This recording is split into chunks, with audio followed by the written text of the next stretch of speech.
سنا دیں مجھے کہ نبی کے بعد نبی آ سکتا ہے، کسی ایک قرآن کی آیت یا حدیث سے دکھا دیں، بولے کوئی ایک لفظ بولے۔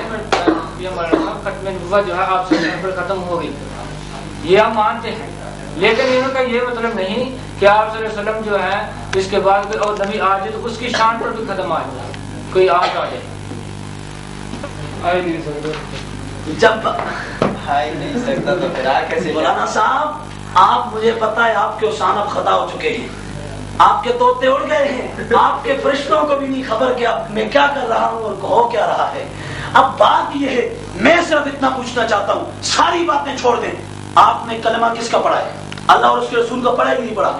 میں نے بھی کلمہ اس نبی کا پڑھا ہے، اللہ کا پڑھا ہے، تو میں بھی اس نبی کا کلمہ پڑھنے والا، آپ کہتے ہیں میں بھی اس نبی کا کلمہ پڑھنے والا، تو آپ کہہ دیں بھائی جو اس نبی کے بعد دوسرا نبی مانے وہ دائرہ اسلام سے خارج ہے، بات ختم۔ بس اس کے بعد آگے چلتے ہی آپ کہہ دیں صرف اتنا کہ بھائی جو یہ عقیدہ رکھے کہ نبی کے بعد نبی آ سکتا ہے، کوئی فرق نہیں پڑتا، وہ بندہ دائرہ اسلام سے خارج ہے، آپ اتنی بات کہہ دیں، بات ختم۔ ہاں جی بالکل ٹھیک ہے، آپ کی بات کے اگر آپ سن کے بعد کوئی نبی آ جائے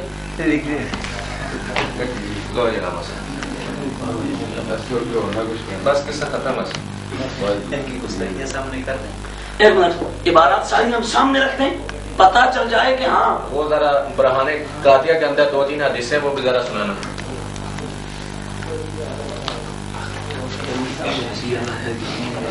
برہان قاطعہ دینا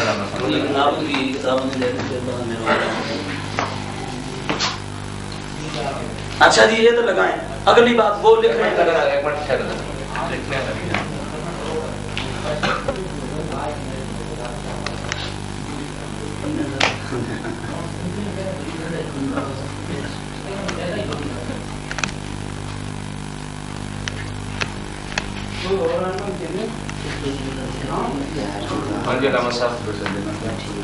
یہ لگائے نا وہ ویڈیو والے کو، یہ لگانے علامہ صاحب یہ پکڑے ذرا، 3 فتوے ہو گئے، یہ کس بندے کا ساتھ نام بھی لکھیں، اس بندے کا تحذیر الناس لکھنے والا، یہ بندہ دائرہ اسلام سے خارج ہے، صاحب لکھیں پتہ چلے نا اور نام لکھ ٹھیک ہے بھائی۔ ہاں جی بات یہ ہے کہ ان کو کرنے کا مقصد کوئی ہمارا یہاں پہ انتشار نہیں ہے، ان باتوں کو سامنے لانے کا مقصد صرف اتنا ہے کہ یہ جو آج تبلیغی، یہ جو آج دیوبندی بابی سنی کا جھگڑا پڑا ہے، لوگ سمجھتے ہیں کہ ان کا پلاٹوں کا جھگڑا ہے، لوگ سمجھتے ہیں کہ ان کا آپس میں کوئی جائیداد کا جھگڑا ہے، لوگ سمجھتے ہیں ان کا کوئی آپس میں پیسے کا جھگڑا ہے۔ اللہ کی قسم کوئی پیسے کا جھگڑا نہیں، کوئی پلاٹوں کا جھگڑا نہیں، جھگڑا صرف اتنا ہے۔ میرے مصطفیٰ کریم ایک مرتبہ ایک جگہ سے گزر رہے تھے نا، تو آقا کریم گزرے تو آقا کریم سواری پہ بیٹھے تھے، آقا کریم کی سواری نے پیشاب کیا، صحیح بخاری کے اندر ہے، یہ چلا لینا آپ کے پاس موجود ہے، اس کے اندر کھولیں، اس کے اندر لکھی ہوئی ہے۔ آقا کریم وہاں سے گزرے تو اس کے اندر وہاں سواری نے پیشاب کر دیا، وہاں پہ زمین پہ پیشاب کیا، تو منافقوں کا سردار عبداللہ بن ابی بن سلول اس نے کہا کہ آزانی نتن ہمارے، اوے مجھے تو نبی کے سواری کے پیشاب نے معاذ اللہ تکلیف دی ہے۔ کہا کیا تھا؟ نبی کی سواری کے پیشاب نے مجھے تکلیف دی ہے، نبی کا نہیں، نبی کی سواری کا بھی نہیں، سواری کے پیشاب نے مجھے تکلیف دی ہے۔ اس میں بظاہر مجھے آپ کو تو کوئی اتنی بڑی بات نہیں نظر آتی، لیکن پاس میرے رسول کا دیوانہ عبداللہ بن رواحہ کھڑا تھا، آقا کا غلام کھڑا تھا۔ عبداللہ بن رواحہ کہنے لگے، اوے خبیث، تو نے میرے نبی کی سواری کے پیشاب کی توہین کی ہے، نبی کا غلام کبھی برداشت نہیں کر سکتا۔ فرمایا اللہ کی قسم واللہ لبول حمار رسول اللہ صلی اللہ علیہ وآلہ وسلم اطیب ریحا منک، اوے میرے نزدیک میرے نبی کے سواری کے پیشاب کی خوشبو تیرے جیسے منافق سے مجھے اچھی لگتی ہے۔ اوے سواری کے پیشاب کو اس نے یوں کہا، اور بات یہاں ختم نہیں ہوئی، آج ہم ان کو مسجدوں سے نکالتے ہیں، ہمارے بھی کچھ ہوتے ہیں امن پسند لوگ، کہتے جی کچھ نہ کہو، کچھ نہ کہو، کیوں نہ کچھ کہو۔ حضرت عبداللہ بن رواحہ نے کہا بات یہاں ختم نہیں ہوگی، نکالی اپنی جوتی پاؤں سے, لگائی نہ اس کے سر میں ضربیں, کہا تیری عقل ٹھکانے آ جائے گی خبیث, جہنم کی ضربیں تو لگیں گی لیکن تجھے ابھی ضربیں لگا دوں, پتہ چل جائے کہ نبی کے گستاخ کا حشر کیا ہوا کرتا ہے. تو اتنی بات کہنے والا وہ معاذ اللہ منافق ہے, اتنی بات کہنے والا دائرہ اسلام سے خارج ہے. تو میں یہ آپ کے سامنے تذکرۃ الرشید, رشید احمد گنگوئی, اس کے تذکرہ لکھنے والا مولوی, وہی عاشق الہی میرٹھی, اس نے اس کے اندر کیا لکھا معاذ اللہ, اس کا صفحہ نمبر 216, اس پہ لکھتا ہے کہ حاجی امداد اللہ مہاجر مکی علیہ رحمہ, ان کے گھر میں ایک مرتبہ مہمان آ گئے.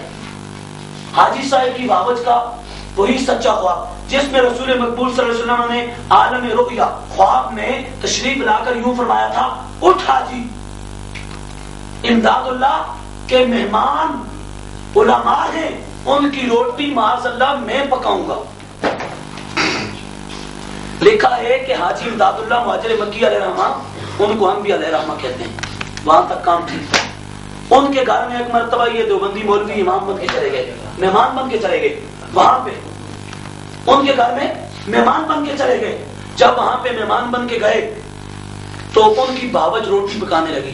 معاذ اللہ ان کا دیکھو, اپنے مولویوں کو نبی سے اوپر اور معاذ اللہ نبی کی شان نیچے. ان کے گھر میں مہمان بن کے گئے تو معاذ اللہ کہتے ہیں خواب میں دیکھا رسول اللہ تشریف لائے اور آپ نے آ کے فرمایا کہ اٹھ, تو روٹی پکا رہی ہے, تو روٹی نہ پکانا, یہ تو علماء ہیں, ان کی روٹی تو میں محمد پکاؤں گا. نبی کو خانسامہ بنا دیا, نبی کو خانسامہ بنا دیا. تذکرۃ الرشید, نبی کو خانسامہ بنا دیا. معاذ اللہ یہ میرے نبی کی شان تھی, یہ میرے نبی کی عظمت تھی جس کو یہ لوگ بیان کرتے ہیں. صرف اتنی بات نہیں ختم ہوتی, یہاں پہ یہ لکھا برائی نے کاتیا, یہ خلیل احمد بٹری سہارنپوری ان کا مولوی, اس کے اندر اس نے لکھا کہ دیکھو نفس بشریت میں, یعنی نبی علیہ السلام کے ساتھ نفس بشریت میں ہم سارے لوگ معاذ اللہ بشر ہونے میں ہم سارے لوگ نبی علیہ السلام جیسے ہیں. اس کا یہ صفحہ نمبر 7, یہ اس پہ لکھا ہے کہ بشر ہونے میں ہم تمام لوگ نبی علیہ السلام ہماری جنس کے ہم جیسے ہیں.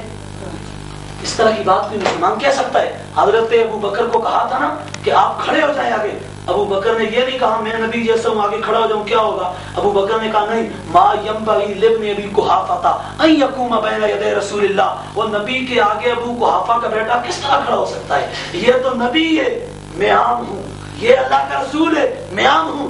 صحیح بخاری, میرے مصطفیٰ کے غلاموں نے کیا کیا تھا, رسول اعظم کے غلاموں نے کیا کیا تھا, آقا نے صوم وصال رکھا, لگاتار میرے آقا نے روزے رکھے, صحابہ نے بھی رکھنے شروع کر دیے, صحابہ کے رنگ زرد پڑ گئے. آقا نے کہا صحابہ کیا ہوا تمہیں, آقا جی آپ نے روزے رکھے لگاتار, ہم نے بھی رکھنے شروع کر دیے. آقا نے فرمایا تمہیں کس نے کہا ہے تم میرے جیسے ہو, تمہیں کس نے کہا ہے تم میرے جیسے ہو, ایکم مثلی, اور تم میں سے کوئی ہے جو میرے جیسا ہو سکے, لست کاحد منکم, تم میں سے کوئی ایک بھی میری مثل ہونا درکنار میرے جیسا ہو ہی نہیں سکتا ہے. جب سیاپی نہیں ہو سکتا نبی جیسا, تو اس 14ویں صدی کا اور 15ویں صدی کا واپی مولوی نبی جیسا کیسے ہو سکتا ہے؟ نبی جیسا سیاپی نہیں ہو سکتا تو واپی کیسے ہو سکتا ہے؟ پھر اس کتاب کے اندر لکھا معاذ اللہ صفحہ نمبر اس کا 55, اس پہ لکھا کہ نبی علیہ السلام کے بارے میں جھوٹا فرمان. میرے نبی کا فرمان کہاں ہے یہ کہ مجھے دیوار کے پیچھے کی بات کا بھی معاذ اللہ علم ہی نہیں ہے. اس دیوار کے پیچھے جو کچھ ہو رہا ہے مجھے پتہ ہی نہیں وہ کیا ہے, یعنی دیوار کے پرلی سائڈ کی بات کا بھی نبی کہتے ہیں مجھے علم ہی نہیں. حالانکہ میرے نبی کی یہ شان ہے, میرے نبی نے تو فرمایا میں نے رایت ربی فی احسن صورہ, یہ الترغیب بالترہیب, میرے نبی نے فرمایا میں نے اپنے رب کو حسین صورت میں دیکھا, میرے رب نے اپنا دستے قدرت میری شانوں کے درمیان رکھا, میں نے ٹھنڈک دل میں محسوس کی. کیا ہوا؟ فَعَلِمْتُ مَا فِي السَّمَاوَاتِ وَمَا فِي الْأَرْضِ, اللہ نے اتنا علم دیا جو کچھ آسمانوں میں تھا وہ سب نہیں میں محمد نے جان لیا, جو کچھ زمینوں میں تھا وہ سب میں محمد نے جان لیا ہے. آپ نے علم غیب کے بارے میں بات کی ہے کہ آپ صلی اللہ علیہ وسلم